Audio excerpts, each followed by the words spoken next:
अब जो एनर्जी है उसके डिफरेंट डिफरेंट फॉर्म्स होती हैं, जैसे मैंने आप लोगों को अभी सिर्फ एनर्जी के बारे में बताया था कि जो एनर्जी है वो क्या है, ठीक है, किस किस फॉर्म में है, ठीक है। लेकिन अभी जो हम पढ़ने वाले हैं एनर्जीज, वो होने वाली है एक तो पोटेंशियल एनर्जी, दूसरे होने वाली है काइनेटिक एनर्जी, एंड इसके अलावा एक हम इलेक्ट्रिकल एनर्जी भी पढ़ने वाले हैं। या फिर कह लो थोड़ा सा पावर की फॉर्म में पढ़ेंगे अब heat energy, but heat energy इतनी नहीं पढ़नी यहाँ पे, हम 10th स्टैंडर्ड में हीट एनर्जी ज्यादा पढ़ेंगे, ठीक है। सो पढ़ लेते हैं एक बार क्या क्या लिखा है यहाँ पे। So luckily the world live luckily the world we live in provides energy in many different forms. The various forms include mechanical energy, which is potential plus kinetic energy, ठीक है। पोटेंशियल एनर्जी और kinetic energy में difference क्या होता है वो आप लोगों को बताएंगे। Heat energy, chemical energy, electrical energy and light energy, ठीक है। एनर्जीज बहुत सारी फॉर्म की हैं, लेकिन आप लोगों को जो यहाँ पे अभी फिलहाल के लिए बताई गई है वो ये वाली फॉर्म्स है एनर्जी की।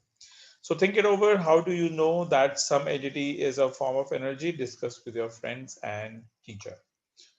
So चलिए कोई बात नहीं, इसकी जरूरत नहीं है। या सो जूल के बारे में पढ़ लेते हैं, जिन लोगों ने जिन्होंने जो यूनिट है वर्क की या फिर एनर्जी की वो बनाई है।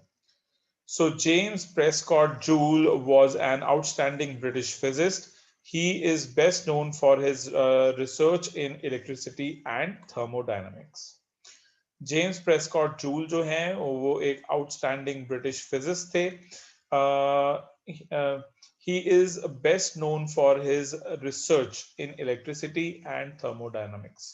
उन्होंने रिसर्च उन्होंने रिसर्च जो की है इलेक्ट्रिसिटी एंड थर्मोडायनामिक्स। थर्मोडायनामिक्स का मतलब क्या होता है? थर्मो मींस हीट, ठीक है, हीट होती है गर्माहट। डायनामिक्स का मतलब होता है वो चीजें जो कि मूव करती रहती हैं, ठीक है। सो थर्मो डायनामिक्स में आपके जनरेटर्स आते हैं मोस्टली, ठीक है। सो यहाँ पे भी इन्होंने जो रिसर्च है वो बहुत अच्छी की है। Amongst other things he formulated a law for the heating effect of current, जिसको कि हम heating effect of Joule भी बोलते हैं, वो भी इन्होंने इन्वेंट किया था वो method. He also verified experimentally the law of conservation of energy and discovered the value of the mechanical equivalent to heat, ठीक है। सो इतनी सारी चीजें इन्होंने एक्सपेरिमेंटली प्रूव की हैं, डिस्कवर की हैं, इन्वेंट की हैं। The unit of energy and work called joule is named after him. So इन्हीं की रिस्पेक्ट में जो वर्क और जो एनर्जी है उसकी जो यूनिट है उसका नाम जूल किया गया। तो सबसे पहले हम पढ़ेंगे काइनेटिक एनर्जी। काइनेटिक एनर्जी के बारे में पढ़ेंगे, व्हाट इज काइनेटिक एनर्जी। उसके लिए पहले कुछ जो एग्जांपल्स हैं वो पढ़ लेंगे। Take a heavy ball, drop it on a thick bed of sand. A wet bed of sand would be better. Drop the ball on the sand from about height of 25 centimeters. The ball creates a depression. वही case जो कि मैंने आपको भी बताया था, sand heap और brick वाला। Repeat this activity from the heights of 50 centimeter, 1 meter and 1.5 meter. सबसे पहले हमने क्या किया, फर्स्ट केस में हमने 25 सेंटीमीटर से ड्रॉप किया एक हैवी बॉल को, ठीक है, 25 सेंटीमीटर से। उसके बाद हमने इसी प्रोसेस को रिपीट किया, लेकिन हाइट जो है वो हमने कर दी 50 सेंटीमीटर। उसके बाद हमने थर्ड केस में हाइट कर दी 1 मीटर्स यानी कि 100 सेंटीमीटर्स, और फोर्थ केस में हमने हाइट कर दिया 1.5 मीटर्स यानी कि 150 centimetres. Ensure that all the depressions are distinctly visible. हमें इस चीज को इंश्योर करना है कि जितने भी डिप्रेशंस हैं वो बहुत अच्छे से दिखाई दे। Mark the depressions to indicate the height from which the ball was dropped. ठीक है, सो हमें जो डिप्रेशन है वो मार्क भी कर देने हैं कि कौन से वाला डिप्रेशन जो है वो किस हाइट से गिरा गया था। Compare their depths. Which one of them is deepest? Which one is the shallowest and why? What has caused the ball to make a deeper dent? Discuss and analyze. हाँ जी, so I want के आप लोग ये वाली activity एक बार अपने आप पढ़ो. It will hardly take 1 minute. ठीक है, एंड देन मैं आपसे इससे रिलेटेड कुछ क्वेश्चंस पूछूंगा. करिए स्टार्ट. 1 मिनट का टाइम है आपके पास.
हाँ जी, सो आई होप आप लोगों ने पढ़ लिया होगा. सो रिया, फर्स्ट क्वेश्चन का आंसर मुझे आप दोगे. Which one of them is deepest? कौन से वाला डीपेस्ट होगा? कौन सा case? 50 centimetre. 50 centimetre. Okay. Yes. हाँ जी, Anusha, what do you think which case would be the deepest? 1.5 meter why? because the height is the most. या जितनी ज्यादा एग्जैक्टली height से होएगा. एग्जैक्टली, ठीक है जी, बिल्कुल करेक्ट है. हाइट जितनी ज्यादा होगी उतना ही इंपैक्टफुल डिप्रेशन होगा. ठीक है, so the answer would be 1.5 centimetres. Ansh, आपका भी आंसर इस केस के लिए यही है, 1.5 सेंटीमीटर्स. यस, रिया, आपको समझ में आया? या ठीक है, जितनी ज्यादा हाइट होगी उतनी ही डीपेस्ट डिप्रेशन होगी. चलिए, देन इसके बाद अंश, आप मुझे बताओगे which one is shallowest and why? So 25 centimeter because the height is least. या बिकॉज जो हाइट है वो बहुत लीस्ट है, इसलिए जो शैलोएस्ट है वो भी 25 सेंटीमीटर का होगा. ठीक है रिया, डन, क्लियर है, पक्का? चलिए ठीक है जी. Then which has cause the ball to make the deeper dent? तो वो भी बता ही दिया. Okay, what has cause, sorry, ये पूछा व्हाट हैज कॉज, ऐसा क्या हुआ जिसकी वजह से जो डेंट है वो बहुत ही डीप हुआ? हाँ जी, किसी के पास इसका answer? Sir, height. Height, yes, height बहुत ज्यादा थी, इसी की वजह से जो डेंट है वो इतना ज्यादा डीपर हुआ है.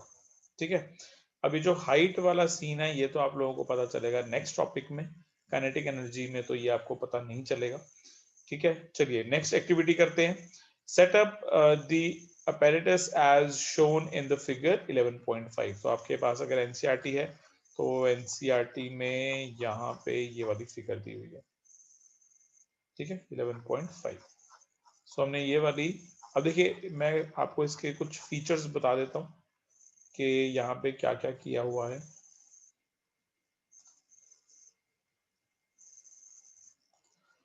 ओके, तो सबसे पहले तो ये है एक टॉय कार्ट. ठीक है, एक ऑब्जेक्ट है, उसके नीचे व्हील्स है. ठीक है, देन ये एक वुडन ब्लॉक है. ठीक है, जो कि इस कार्ट के रास्ते को ब्लॉक कर रही है. ठीक है, देन आप देख पा रहे हो कि ये एक डॉटेड लाइन में बना हुआ है. ठीक है, सो डॉटेड लाइन में क्या है, मतलब कि ये पहले यहाँ पे था बट अब ये मूव कर चुका है. सो मूव होके कहाँ गया? मूव होके यहाँ चला गया. ठीक है, नाउ व्हाट इज दिस?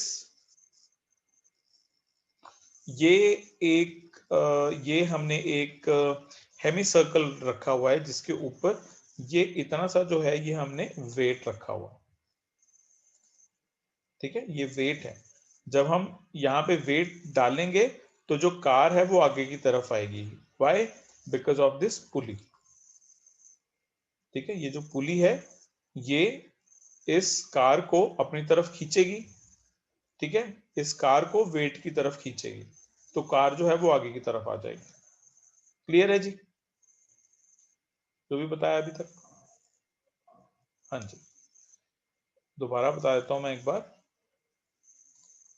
ये एक टॉय कार्ट है, ये एक ऑब्जेक्ट है जो कि पहले यहां पड़ा हुआ था लेकिन अब यहां मूव कर गया। ये एक पुली है, ठीक है, जो कि जो टॉय कार्ट है उसको खींच रही है, ठीक है, और ये जो है ये एक हेमिस्फेयर है, ठीक है, और ये उसके ऊपर जो रखा हुआ है ये एक वेट है, ठीक है, जिसकी वजह से जो कार है वो आगे की तरफ आई। ठीक है जी, चलिए सो अब हम आगे देखते हैं।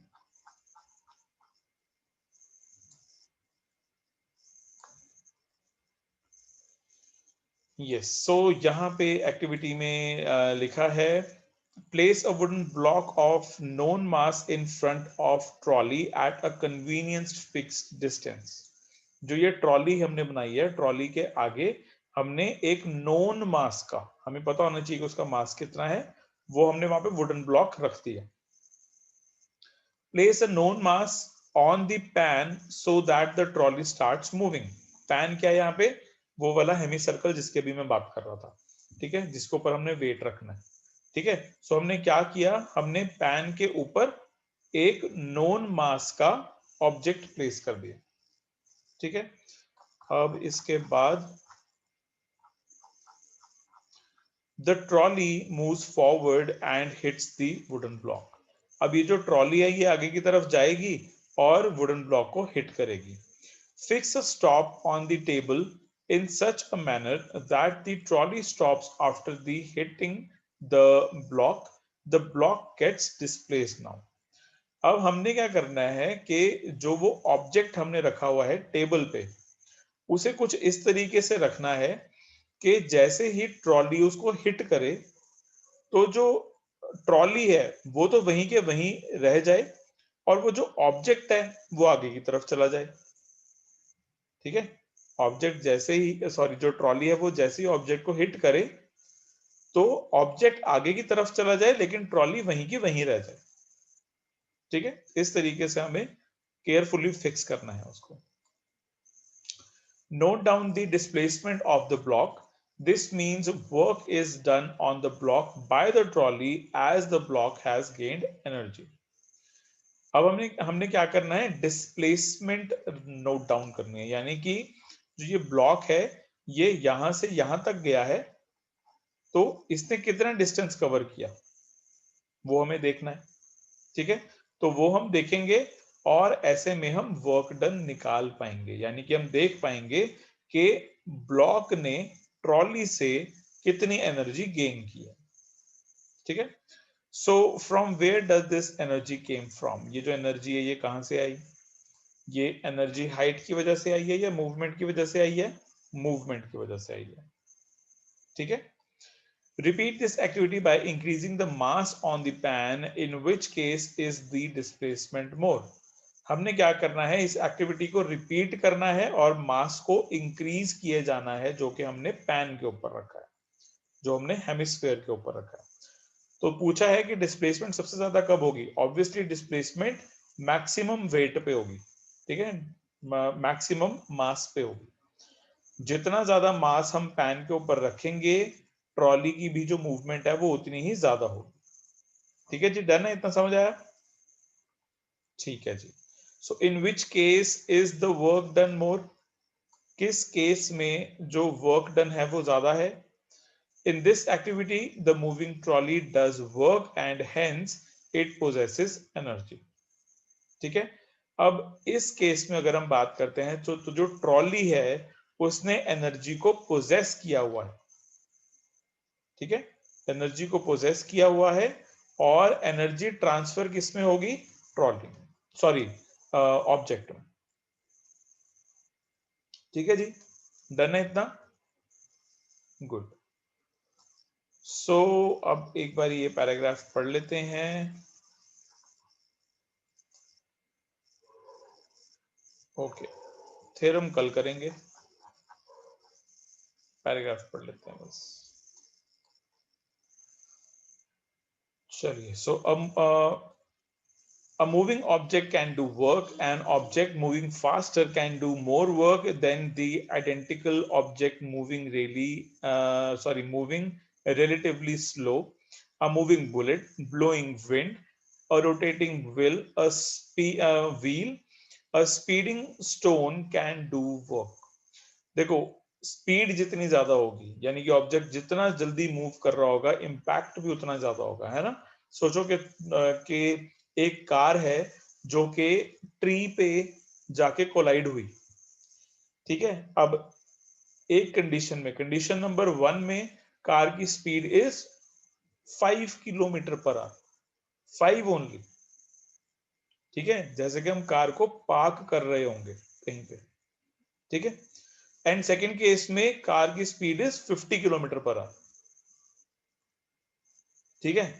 सो ज्यादा जो इंपैक्ट है वो कब पड़ेगा, 50 किलोमीटर पर आवर में, ठीक है। बिकॉज उस केस में कार बहुत बुरे तरीके से डैमेज हो जाएगी, और अगर आपने सेफ्टी नहीं रखी है कार में, दैट मीन्स कि आप लोगों ने सीट बेल्ट नहीं लगाई है, या फिर जो एयर बैग्स हैं वो ओपन नहीं हुए, या जो एबीएस सिस्टम है वो ऑन नहीं हुआ, सो कार जब कोलाइड करेगी तो ड्राइवर भी हर्ट हो सकता है, ठीक है। सो स्पीड जितनी ज्यादा होती है, फोर्स का इंपैक्ट या वर्क का इंपैक्ट भी उतना ही ज्यादा होता है।